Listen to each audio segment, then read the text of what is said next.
Hello ಸ್ನೇಹಿತರೆ, welcome back to my channel. ನಾನು ಚೈತ್ರ. ಈಗ ಸ್ನೇಹಿತರೆ ಸ್ನಾನ ಮಾಡಿ ಬಂದಿದ್ದೀನಿ, ಪೂಜೆ ಮಾಡೋದಕ್ಕೆ ರೆಡಿ ಮಾಡಿದ್ದೀನಿ. ಹೋಗ್ಬಿಟ್ಟು ದೀಪ ಹಚ್ಚಬೇಕು. ತಿಂಡಿ ಇವತ್ತು ಚಿತ್ರಾನ್ನ ಆ್ಯಂಡ್ ಇವತ್ತು ಸಾನುವಿನ ಸ್ಪೆಲ್ ಬಿ ಸ್ಟೇಟ್ ಲೆವೆಲ್ನ ಎಕ್ಸಾಮ್. ಸೊ ಈ ಸ್ಟೇಟ್ ಲೆವೆಲಲ್ಲಿ ಸಾನು ಕ್ಲಾಸಿಂದ 3 ಜನ ಇದ್ದಾರೆ. 3rd ಸ್ಟ್ಯಾಂಡರ್ಡಿಂದ ಲೀಸ್ಟ್ ಕಳಿಸಿದ್ರು, ಮರ್ತೋಯ್ತು ನೋಡೋದು ನಾನು. ಸಾನು ಅವ್ರು ಇಷ್ಟೊತ್ತು ಓದ್ತಾ ಇದ್ರು, ಈಗ ತಿಂಡಿ ಮಾಡ್ತಾ ಇದ್ದಾಳೆ. ಅವಳು ರೆಡಿಯಾಗಿದ್ದಾಳೆ. 10 ಗಂಟೆಯಿಂದ ಎಕ್ಸಾಮ್ ಶುರು ಆಗಿದೆ. ಬಟ್ ಸಾನುಗೆ ಟೈಮ್ ಕೊಟ್ಟಿರೋದು ಮಧ್ಯಾಹ್ನ 1:15 ಅರೌಂಡು ಅಂತ. ಬಟ್ ಎಕ್ಸಾಕ್ಟ್ ಅದೇ ಟೈಮ್ಗೆ ಏನು ಆಗೋದಿಲ್ಲ. ಅವ್ರು ಹೇಳಿರೋ ಪ್ರಕಾರ ಮಕ್ಕಳು ಎಷ್ಟೊತ್ತು ತೊಗೊಳ್ತಾರೋ ಟೈಮು ಗೊತ್ತಿಲ್ಲ. ಒಬ್ಬೊಬ್ಬರಿಗೆ 15 to 20 minutes ಅಲಾಟ್ ಮಾಡಿರ್ತೀವಿ. ಅವ್ರು ಎಕ್ಸ್ಟ್ರಾನೂ ತೊಗೊಳ್ಬೋದು. ಸೊ ಪೇಷನ್ಸಾಗಿ ವೆಯ್ಟ್ ಮಾಡಿ. ಇವತ್ತು ಹೋಲ್ ಡೇಯಲ್ಲಿ ಅಂತೂ ಎಕ್ಸಾಮ್ ಕಂಡಕ್ಟ್ ಮಾಡ್ತೀವಿ ಅಂತ. ಸೊ ಮಧ್ಯಾಹ್ನ 1 ಗಂಟೆಗೆ ಲಾಗಿನ್ ಆದರೆ ಅದು ಎಷ್ಟೊತ್ತಾಗುತ್ತೋ ಗೊತ್ತಿಲ್ಲ. ಸೊ ಸ್ವಲ್ಪ ಪ್ರಿಪ್ರೇಷನ್ಸ್ ಇದೆ ಮಾಡ್ಕೊಡೋದು. ಸಾನಿಗೆ ಸ್ವಲ್ಪ ಲಾಸ್ಟ್ ಮೊಮೆಂಟಲ್ಲಿ ಓದಿಸೋದಿದೆ. ಹೇಗೆ ಓದಿಸ್ಲಿ, ಆ ಹುಡುಗಿ ಏನೂ ನೆನಪೇ ಇರ್ತಾ ಇಲ್ಲ. ಓದ್ತಾನೆ ಇರ್ತಾಳೆ. ಕೇಳಿದ್ರೆ ಹಿಂಗಂತಾಳೆ. ನಿನ್ನ ಫ್ರೆಂಡಿಗೆ ಫೋನ್ ಮಾಡಿದ್ದಲ್ಲ, ಅವಳಿಗೆ ಕೇಳಬೇಕಿತ್ತು ಹೇಗೆ ಓದಿದ್ಯಾ ನೀನು ಅಂತ. ಅದೆಲ್ಲ ಕೇಳಲಿಲ್ಲ. ಫೋನ್ ಮಾಡಿಬಿಟ್ಟು ಆಲ್ ದ ಬೆಸ್ಟ್, ಏನು ಮಾಡ್ತಿದ್ಯಾ, ಅದು ಇದು ಕೇಳಿಕೊಂಡು ಇಟ್ಬಿಟ್ಲು. ಸೊ ಬನ್ನಿ ಸ್ನೇಹಿತರೆ, ಇವತ್ತಿನ ಸ್ಪೆಲ್ ಬಿ ಎಕ್ಸಾಮ್ ಹೇಗಿರುತ್ತೆ ಸಾನುದು ಮನೆಯಲ್ಲೇ. ಅದೇನು ಗೊತ್ತಿಲ್ಲಪ್ಪ, ಸ್ಕೂಲಲ್ಲಿ ಮಾಡಿದರು ಲಾಸ್ಟ್ 2 ಲೆವೆಲ್ಸ್ ಕೂಡ.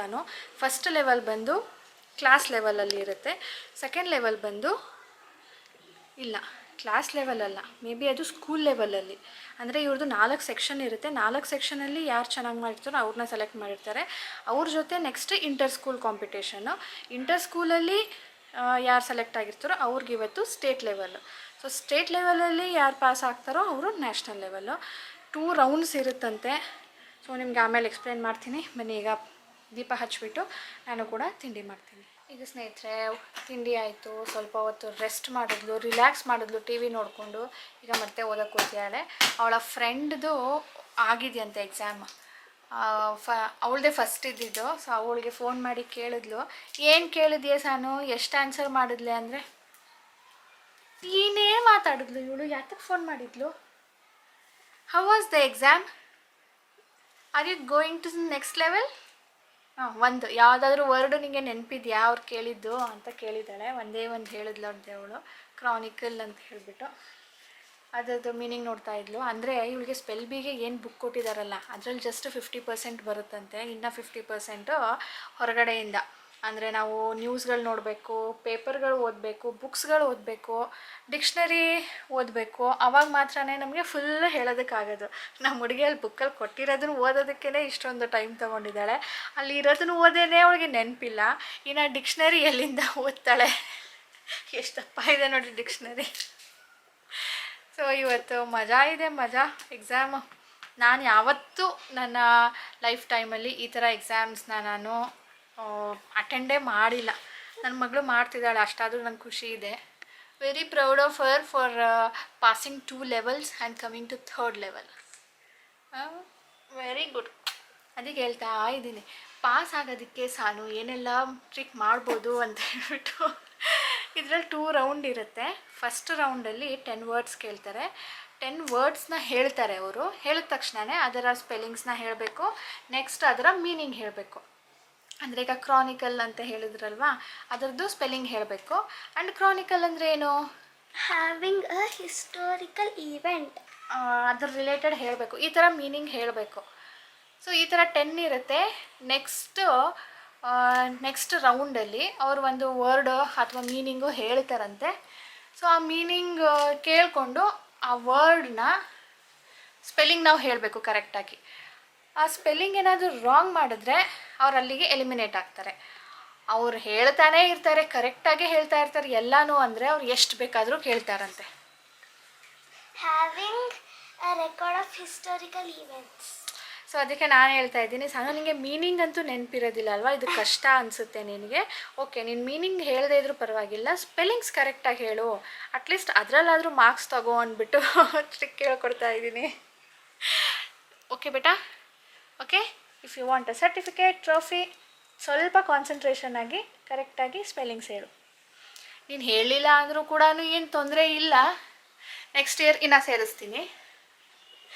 ಹೇಳಿದ್ರೆ ನಿನಗೆ ಒಳ್ಳೆಯದು, ನೆಕ್ಸ್ಟ್ ಲೆವೆಲ್ಗೆ ಹೋಗ್ತೀಯ. ಈಗ ನಾನು ಏನು ಮಾಡೋಣ, ಯಾಕೇನು ಆ್ಯಕ್ಚುಲಿ ನಾನು ಅಂದ್ಕೊಂಡೆ ಒಂದು ಸರಿ ರಿವೈಸ್ ಮಾಡಿಸೋಣ ಅಂತ ಹೇಳಿಬಿಟ್ಟು. ಬಟ್ ರಿಯಲಿ ಡಿಫಿಕಲ್ಟ್ ಸ್ನೇಹಿತರೆ. ನನಗೇನೆ ಈಗ ಓದಿರೋದನ್ನು ಅಷ್ಟೊಂದು ಓದಿರ್ತೀನಿ, ಏನೋ ಒಂದು ಮೀನಿಂಗ್ ಕೇಳಿದ್ರೆ ನಂಗೆ ನೆನಪಾಗೋದಿಲ್ಲ. ನಾವು ದಿನ ಬಳಸೋ ಅಂಥ ವರ್ಡ್ಸ್ ಆದರೆ ಅದ್ರ ಮೀನಿಂಗು ಈ ಥರ ಅಲ್ಲ ಆ ಥರ ಅಲ್ಲ ಅಂತ ಹೇಳ್ಬೋದು. ಬಟ್ ಕೆಲವೊಂದು ವರ್ಡ್ಸ್ ನಾವು ಯೂಸೇ ಮಾಡೋದಿಲ್ಲ, ಅಪರೂಪಕ್ಕೆ ಇರೋದು ಯೂಸ್ ಮಾಡೋದದು ಕೇಳಿರ್ತೀವಿ ಒಂದು ಸಾರಿ ಅಷ್ಟೇ, ಕೆಲವೊಂದು ಕೇಳೇ ಇರೋದಿಲ್ಲ. ಅಂಥದ್ದೆಲ್ಲ ಮೀನಿಂಗ್ ನೆನ್ಪಿಟ್ಕೊಳ್ಳೋದು ನನಗೂ ಕೂಡ ಕಷ್ಟ, ಅಂದರೆ ನಮಗೂ ಕೂಡ ದೊಡ್ಡವ್ರಿಗೂ ಕೂಡ ಕಷ್ಟ ಆಗುತ್ತೆ. ಸೊ ಇದನ್ನು ನಾನು ಅವಳ ಮುಂದೆ ಏನು ಹೇಳಲಿಲ್ಲ. ಅವಳಿಗೆ ಬಿಡು ಅಮ್ಮನಿಗೆ ನೆನಪಿರಲ್ಲ ನನಗೇನು ಅಂತ ಅಂದ್ಬಿಡ್ತಾಳೆ. ಹಾಗಾಗಿ ನಾನು ಅವಳಿಗೆ ಅಷ್ಟೊಂದೇನು ಈಗ ಫೋರ್ಸ್ ಮಾಡ್ತಾ ಇಲ್ಲ. Apart from what she has learned all these days ಕೇಳಿದ್ರೆ ಪಾಪ ಅವಳು ಏನು ಮಾಡೋಕ್ಕಾಗುತ್ತೆ. ಅದಕ್ಕೆ ಇರಲಿ ಬಿಡು, ಅಟ್ಲೀಸ್ಟ್ ಸ್ಪೆಲ್ಲಿಂಗು ನಿನಗೆ ಹೇಗೆ ಹೇಳಬೇಕು ಅಂತ ಗೊತ್ತಿದೆ, ಅದು ಸೌಂಡ್ ಹೇಗೆ ಮಾಡುತ್ತೆ ಅದರ ಅಕಾರ್ಡಿಂಗ್ಲಿ ಸ್ಪೆಲ್ಲಿಂಗ್ಸ್ನ ಹೇಳು ಅಂತ ಹೇಳ್ಕೊಟ್ಟಿದ್ದೀನಿ. ಸೊ ಇವತ್ತು ಆ ಮೀಟಿಂಗ್ನ ರೆಕಾರ್ಡ್ ಕೂಡ ಮಾಡೋಣ ಅಂದ್ಕೊಂಡಿದ್ದೀವಿ, ನೋಡೋಣ ಹೇಗಿರುತ್ತೆ ಅಂದ್ಬಿಟ್ಟು. Very excited. ಹೇಳಿದ್ನಲ್ಲ, ನಾನಂತೂ ಯಾವತ್ತೂ ಅಟೆಂಡ್ ಮಾಡಿಲ್ಲ, ಅಂಥ ಆಪರ್ಚುನಿಟಿ ನಂಗೆ ಯಾವಾಗಲೂ ಸಿಕ್ಕಿರಲಿಲ್ಲ.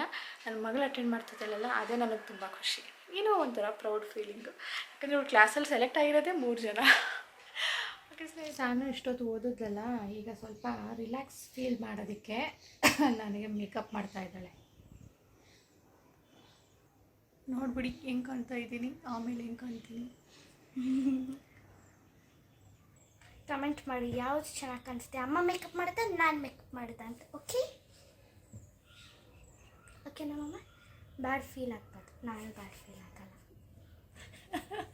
ನೀವು ಕೊಟ್ಟಿರೋ ಆನ್ಸರ್ನ ನೋಡಿಬಿಟ್ಟು ಯಾರೂ ಬ್ಯಾಡ್ ಫೀಲ್ ಮಾಡ್ಕೊಳ್ಬಾರ್ದು.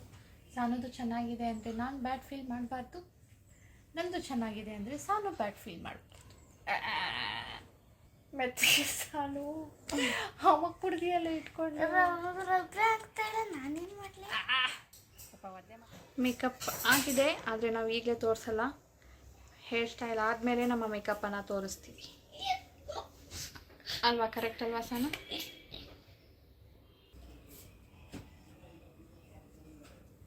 Revealing ಸಾನುಸ್ makeup.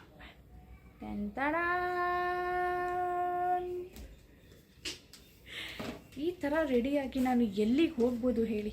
ಇನ್ಮೇಲೆ ನಾನು ಮೇಕಪ್ ಮಾಡ್ಕೊಳಂಗೆ ಇಲ್ಲ, ಕಣ್ಣು ಮುಚ್ಕೊಂಡು ಸಾನು ಮುಂದೆ ಕೂತ್ಕೊಂಡ್ರೆ ಸಾಕು, ಮಾಡಿ ಮಾಡಿ ಇಟ್ಬಿಡ್ತಾಳೆ. ನೋಡಿಪ್ಪ ಯಾವ್ದು ಚೆನ್ನಾಗಿದೆ, ನಾನು ಮಾಡ್ಕೊಡೋದ ಸಾನು ಮಾಡೋದ? ಕಮೆಂಟ್ ಮಾಡಿ. ನಾವು ಬೇಜಾರು ಮಾಡ್ಕೊಳ್ಳೋದಿಲ್ಲ. ಈಗ ಟೈಮ್ ಆಯಿತು 12:15, 1 ಗಂಟೆಗಳು ಲಾಗಿನ್ ಆಗಬೇಕು. So get ready. ರಾಜೇಶ್ ಲ್ಯಾಪ್ಟಾಪಲ್ಲಿ ರೂಮಲ್ಲಿ ನಾವೀಗ ಅರೇಂಜ್ ಮಾಡಿದ್ದೀವಿ ಸಾನಿಗೆ ಅಟೆಂಡ್ ಮಾಡೋದಕ್ಕೆ ಅಂದ್ಬಿಟ್ಟು. ಇದಕ್ಕೆ ಕೆಲವೊಂದು ರೂಲ್ಸ್ ಇದೆ. ಏನಪ್ಪ ಅಂದರೆ, ಲ್ಯಾಪ್ಟಾಪ್ ಅಥವಾ ಕಂಪ್ಯೂಟರು ನಮ್ಮಿಂದ ಸ್ವಲ್ಪ ದೂರ ಇರಬೇಕು, ನಮ್ಮ ಕೈಗಳು ಅವ್ರಿಗೆ ನೀಟಾಗಿ ಕಾಣಬೇಕು. ಆ್ಯಂಡ್ ಅವರು ಎಕ್ಸಾಮ್ ಅಟೆಂಡ್ ಮಾಡಬೇಕಾದ್ರೆ ಆ ಕಡೆ ತಿರುಗಿ ನೋಡೋ ಹಾಗಿಲ್ಲ. ಪೇರೆಂಟ್ಸ್ ಆಗಲಿ ಗಾರ್ಡಿಯನ್ಸ್ ಆಗಲಿ ಯಾರೂ ಕೂಡ ಅವ್ರ ಅಕ್ಕಪಕ್ಕ ಇರೋ ಹಾಗಿಲ್ಲ. ಆ್ಯಂಡ್ ಇದು ಮಸ್ಟ್ ಆ್ಯಂಡ್ ಶುಡ್ ಅಂತ, ಅಂದರೆ ಹೆಡ್ಫೋನು ಅಥವಾ ಇಯರ್ಫೋನಲ್ಲೇ ಅವರು ಕೇಳಿಸ್ಕೊಳ್ಬೇಕು, ಹಾಗೇ ಆನ್ಸರ್ ಮಾಡಬೇಕು ಅಂತೆ.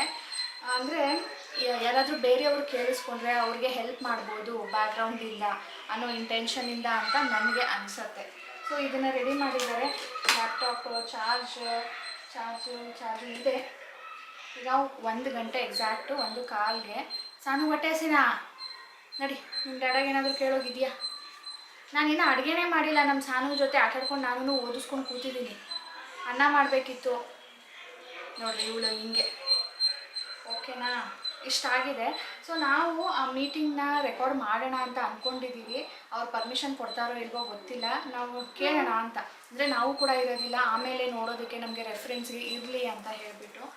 ಸೊ ನಾನಿಲ್ಲಿ ಕ್ಯಾಮ್ರಾ ಆನ್ ಮಾಡಿ ಬಿಡೋಣ ಅಂತ ಇದ್ದೀನಿ. ಅಟ್ಲೀಸ್ಟ್ ಅವ್ರೇನಾದರೂ ಮಾಡೋ ಹಾಗಿಲ್ಲ ಅಂದರೆ, ಇಲ್ಲಾದರೂ ಸಹ ಅಟ್ಲೀಸ್ಟ್ ಸಾನು ಏನು ಹೇಳಿದ್ರು ಅಂತಾದರೂ ನಾವು ಕೇಳಿಸ್ಕೋಬೋದಲ್ವಾ? ನಾವು ಹೊರಗಡೆ ಇರಬೇಕು ರೂಮಿಂದ. ಹಾಗಾಗೇ ಇಲ್ಲಿ ಕ್ಯಾಮ್ರಾ ಇಟ್ಟಿದ್ದೀನಿ. ಸಾನು ಇಲ್ಲಿ ಕೂತ್ಕೊಂಡು ಅಟೆಂಡ್ ಮಾಡ್ತಾರೆ. ಇನ್ನು 10 ನಿಮಿಷ ಇದೆ. ಸಾನು ಏನಾದರೂ ತಿನ್ನೋಕ್ಕೊಟ್ಬಿಟ್ಟು ಬರ್ತೀನಿ ಬೇಗ. All the best baby. ಇದ್ರಲ್ಲಿ ಏನೂ ಡಿಫಿಕಲ್ಟಿ ಇಲ್ಲ. ನಿನ್ಗೆ ಇರೋ ನಾಲೆಜ್ನ ನೀನು ಯೂಸ್ ಮಾಡಬೇಕು ಅಷ್ಟೇ. ಕನ್ಫ್ಯೂಷನ್ ಮಾಡ್ಕೋಬೇಡ ಆಯಿತಾ. ನಾನು ಹೇಳಿದ್ದೀನಲ್ಲ, ಮೀನಿಂಗ್ ಗೊತ್ತಾಗಲಿಲ್ಲ ಅಂದರೂ ಕೂಡ ಸ್ಪೆಲ್ಲಿಂಗ್ ಕರೆಕ್ಟಾಗಿ ಹೇಳೋದು ಟ್ರೈ ಮಾಡು.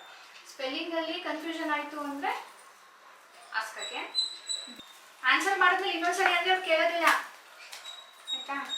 ಆಲ್ ದ ಬೆಸ್ಟ್ ಪಪ್ಪಾಗೆ ನಂದು. ಈಗ ಎಕ್ಸಾಮ್ ಶುರುವಾಗ್ತಾ ಇದೆ. ರಾಜೇಶ್ ಅವ್ರು ಬಂದು ಲಾಗಿನ್ ಆಗ್ತಾ ಇದ್ದಾರೆ. WOLVES. A creature which howls at night. Which is an animal. TRAVELLING.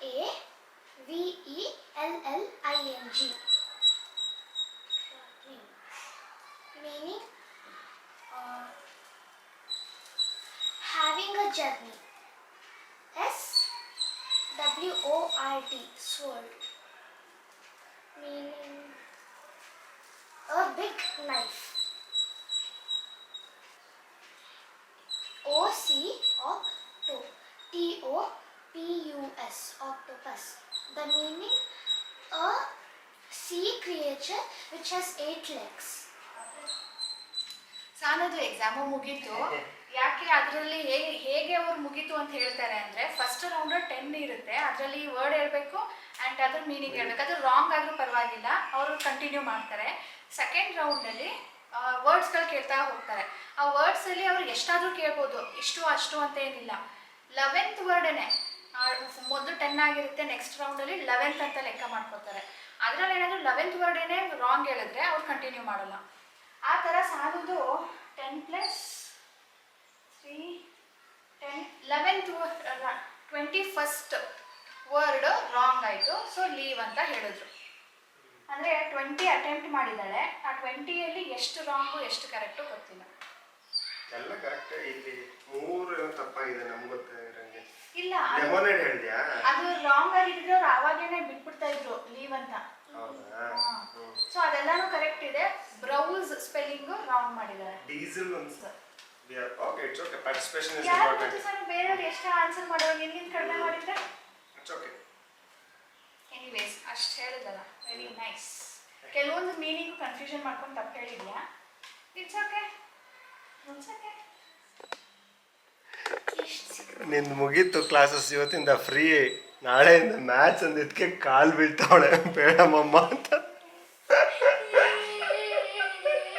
ನಾನು ಇಟ್ಕೊಳ್ಳೋಣ ಆಶೀರ್ವಾದ ಕೊಟ್ಟಿದ್ದೀನಿ. 100 out of 100 ತೆಗಿಯೋ ಥರ ಹೇಳ್ಕೊಡ್ತೀನಿ, ಓದ್ಕೊ ಮಗಳೇ ಅಂತ. ಓವರ್ ಆಕ್ಟಿಂಗ್ ದುಕಾನ್ ಆಗ್ತಾ ಇದ್ದಾಳೆ. ಎದಳೆ ಒಂದು ಸಿಂಪಲ್ ಡಿವಿಷನ್ ಬರ್ತು ಬಿಟ್ಟಿದ್ದಲ್ರಿ. ಏನು ಸ್ಕೂಲ್ ಶುರು ಆಗುತ್ತೆ. ನೋಡಪ್ಪ, ಯಾಕ್ರಿ ಈಗ ಅರ್ಥ ಆಗ್ತಿಲ್ಲ. ನೀವು 10 ರೂಪಾಯಿ ಕೊಟ್ರಿ, 5 ಗ್ಲಾಸಸ್ ತಗೊಂಡ್ರಿ.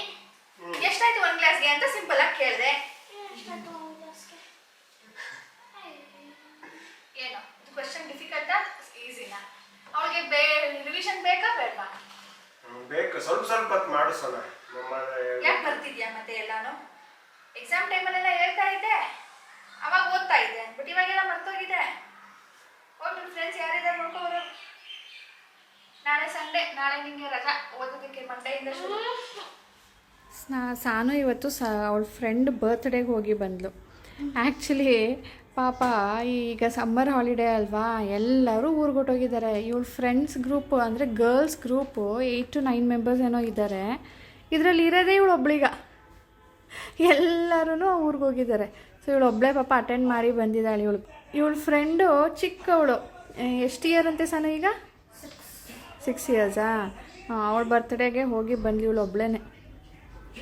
ಇವಳು ಮತ್ತು ಇನ್ನೊಂದು ಹುಡುಗ. ಯಾರು ಬಂದಿದ್ರು? ಹುಡುಗ ಯಾರು ಬಂದಿರಲಿಲ್ಲ, ನಾನು ಒಬ್ಬಳೇ ಹೋಗಿದ್ದು. ಅಯ್ಯೋ, ಅವಳೆಲ್ಲ ಹುಡುಗರು ಬಂದರೆ ನಾಯ್ಸಿ ಆಗುತ್ತೆ ಅಂತ ಅವ್ರ ಅಮ್ಮ ಹೇಳಿದ್ರು. ಏನಾಗುತ್ತೆ, ಬರೀ ಇಬ್ರು ಅಂತಾನೆ. ಸೊ ಇಬ್ಬರು ಕೂತ್ಕೊಂಡು ಈ ಡ್ರಾಯಿಂಗ್ ಮಾಡಿಬಿಟ್ಟು ಸಾನು ಇದೇ ಥರ ಒಂದು ಮಾಡಿ ಅವಳು ಫ್ರೆಂಡಿಗೆ ಕೊಟ್ಬಿಟ್ಟು ಏನೇನೋ ಹ್ಯಾಪಿ ಬರ್ತ್ಡೇ ಅಂತ ಬರ್ಬಿಟ್ಟು ಕೊಟ್ಟಾ. ಹ್ಯಾಪಿ ಬರ್ಡೇ ಖುಷಿ ಆಗುತ್ತೆ. ಇಲ್ಲಿ ಯೂನಿಕಾರ್ನ್ ಬರೋದು ಕೊಟ್ಬಿಟ್ಟು ಬಂದಿದ್ದಾಳೆ. ಚೆನ್ನಾಗಿದೆ ಅಲ್ವಾ ಯೂನಿಕಾರ್ನ್? ಯೂನಿಕಾರ್ನ್ ಬರ್ತ್ಡೇ ಅಂತೆ. ಕೇಕ್ ಯೂನಿಕಾರ್ನ್ ಇತ್ತಂತೆ. ಇದೇ ಥರ ಇತ್ತಾ? ಈಗ ನಾನಿದು ಕಬೋರ್ಡ್ ಮೇಲೆ ಹಾಕ್ಕೊಳ್ತೀನಿ. ಇವತ್ತು ರಾತ್ರಿ ಅಡುಗೆಗೆ ಕುಂಬಳಕಾಯಿ ಪಲ್ಯ ಮಾಡ್ತಾಯಿದ್ದೀನಿ. ಕುಂಬಳಕಾಯಿ ಪಲ್ಯ ತುಂಬಾ ಸಿಂಪಲ್, ಎಣ್ಣೆ, ಸಾಸಿವೆ, ಬೆಳ್ಳುಳ್ಳಿ ಕಟ್ ಮಾಡಿರೋದು ಫ್ರೈ ಆದಮೇಲೆ, ಮೆಣಸಿನ್ಕಾಯಿ ಸಣ್ಣದಾಗಿ ಹೆಚ್ಕೊಂಡಿರೋದು ಖಾರಕ್ಕೆ ಎಷ್ಟು ಬೇಕೋ ಅಷ್ಟು, ಅದು ಫ್ರೈ ಆದಮೇಲೆ ಸ್ವಲ್ಪ ಈರುಳ್ಳಿ ಸ್ಕಿಪ್ ಕೂಡ ಮಾಡ್ಬೋದು, ಕರಿಬೇವು ಎಲ್ಲ ಫ್ರೈ ಆದಮೇಲೆ ಇದಕ್ಕೆ ಕಟ್ ಮಾಡ್ಕೊಂಡಿರೋ ಕುಂಬಳಕಾಯಿ, ಅದಕ್ಕೆ ಸ್ವಲ್ಪ ಉಪ್ಪು, ಮೇಲ್ಗಡೆಯಿಂದ ಸ್ವಲ್ಪ ನೀರು ಚಿಮಿಕ್ಸ್ಬಿಟ್ಟು ಸಣ್ಣ ಉರಿ ಮಾಡಿ ಬಿಟ್ಟರೆ ಅದು ಒಂದು 10-15 ಮಿನಿಟ್ಸ್ ಅಲ್ಲೇ ಕುಕ್ ಆಗುತ್ತೆ. ಕೊನೆಯಲ್ಲಿ ಸ್ವಲ್ಪ ಕೊತ್ತಂಬರಿ ಸೊಪ್ಪು ಹಾಗೆ ಫ್ರೆಶ್ಲಿ ಗ್ರೇಟೆಡ್ ಕೋಕೋನಟ್ ಹಾಕೋ ಹಾಗಿದ್ರೆ ಹಾಕ್ಬೋದು. ಸ್ವಲ್ಪ ಇದು ಸಿಹಿ ಇದ್ರೆ ಚೆನ್ನಾಗಿರುತ್ತೆ, ಸ್ವಲ್ಪ ಸಿಹಿ ಕಡಿಮೆ ಇದೆ ಅನ್ನೋ ಹಾಗಿದ್ರೆ ಸ್ವಲ್ಪ ಸಕ್ಕರೆ ಕೂಡ ಹಾಕ್ಬೋದು. ಸೊ ಇದ್ರ ಜೊತೆ ನಾನಿವತ್ತು ಮಶ್ರೂಮ್ ರೆಸಿಪಿ ಕೂಡ ಮಾಡ್ತಾ ಇದ್ದೀನಿ. ಇದು ಸಾನುಗೆ ಒಂದು ಟೋಕನ್ ಆಫ್ ಅಪ್ರಿಸಿಯೇಷನ್ ಥರ ಚೆನ್ನಾಗಿ ಮಾಡಿದ್ದೆ ಇವತ್ತು, ನಮ್ಗೆ ಖುಷಿ ಆಯಿತು ಅಂತ ಹೇಳೋದಕ್ಕೆ ಈ ಡಿಶ್ ಮಾಡಿದ್ದು, ಯಾಕಂದರೆ ಇದು ಅವಳ ಫೇವ್ರೆಟ್ ಡಿಶ್. ಸೊ ಇವತ್ತು ಸ್ಪೆಲ್ ಬಿ ಎಕ್ಸಾಮ್ ಹೇಗಿರುತ್ತೆ ಅಂತ ನಿಮ್ಮ ಜೊತೆ ಶೇರ್ ಮಾಡಿದ್ದೀನಿ. ನಿಮ್ಗೆ ಇಷ್ಟ ಆಗಿದೆ ಅಂದ್ಕೊಳ್ತೀನಿ. ಪ್ಲೀಸ್ ಲೈಕ್ ಮಾಡಿ, ಇಷ್ಟ ಆಗಿಲ್ಲ ಅಂದರೆ ಡಿಸ್ಲೈಕ್ ಮಾಡಿ, ಆ್ಯಂಡ್ ಸಬ್ಸ್ಕ್ರೈಬ್ ಮಾಡದೆ ನೋಡ್ತಾ ಇದ್ದರೆ ಸಬ್ಸ್ಕ್ರೈಬ್ ಮಾಡ್ಕೊಳ್ಳಿ. ನೋಟಿಫಿಕೇಷನ್ ಬರಬೇಕಂದ್ರೆ ಬೆಲ್ ಬಟನ್ ಕ್ಲಿಕ್ ಮಾಡಿ. ಸಿಗೋಣ ಮುಂದಿನ ವೀಡಿಯೋಲಿ. ಇದರ ರೆಸಿಪಿ ನಾನು ನೆಕ್ಸ್ಟ್ ವ್ಲಾಗಲ್ಲಿ ಶೇರ್ ಮಾಡ್ತೀನಿ. This is very very easy, ತುಂಬ ಬೇಗ ಮಾಡ್ಬೋದು, ಡೆಲಿಷಿಯಸ್ ಆಗಿರುತ್ತೆ.